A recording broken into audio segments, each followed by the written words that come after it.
Everything God is going to do, he's already done. The word tells us in verse 7, wisdom is the principal thing. It is safe to say that it is wisdom to serve the Lord our God. So let me throw this in. If you don't have a relationship with God, I admonish you to start today before you leave this place. The word also tells us in verse 7 to get wisdom, and with all thy getting, get an understanding. So I want to share some wisdom nuggets with you and some understanding with us today. And I have 7 things that we must do for the impossible to be possible in our lives. I will not cover all of the 7 this service, and I will try to finish it up on second service.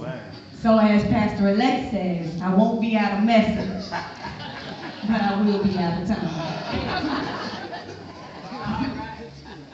There's some things we must honor for the impossible to be possible. Number 1 is difference. Honor difference. All of us were created different. God knew what 2 people he needed and what ingredients those 2 people had to create you. I don't care if it's a family of 12 children with the same mother and father, there's an ingredient that's different in you.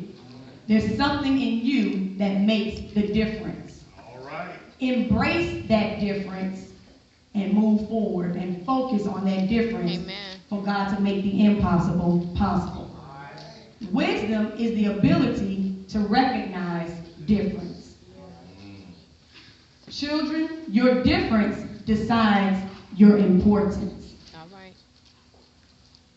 God, what has God put in you different from others? That you need to ask God about if you're not sure.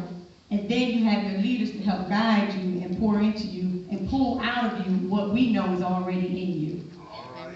Your decision to embrace that difference decides your season.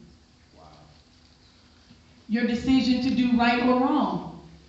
Your decision between holiness or hell. Your decision determines your seasons. Knowing the difference in an environment.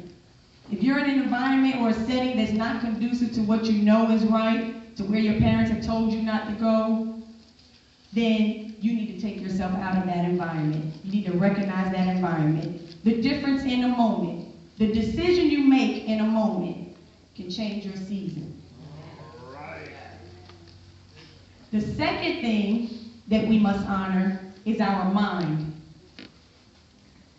If you can succeed in your mind, you can succeed in life. Yes.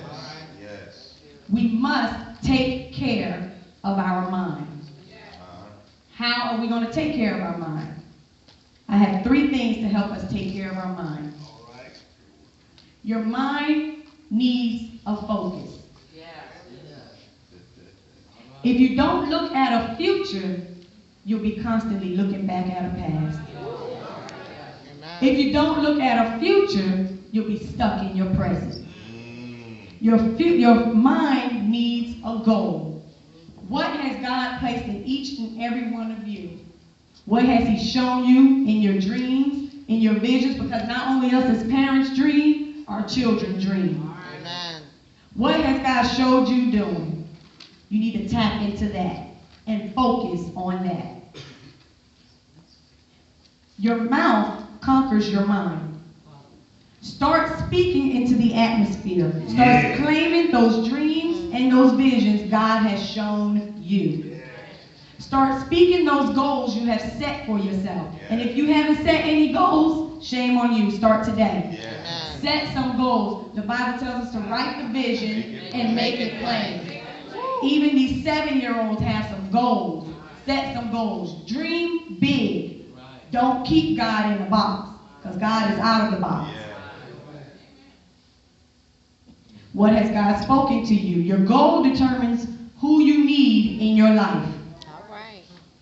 This brings me to the second thing you need to guard your mind, to take care of your mind. Your mind must have a hero.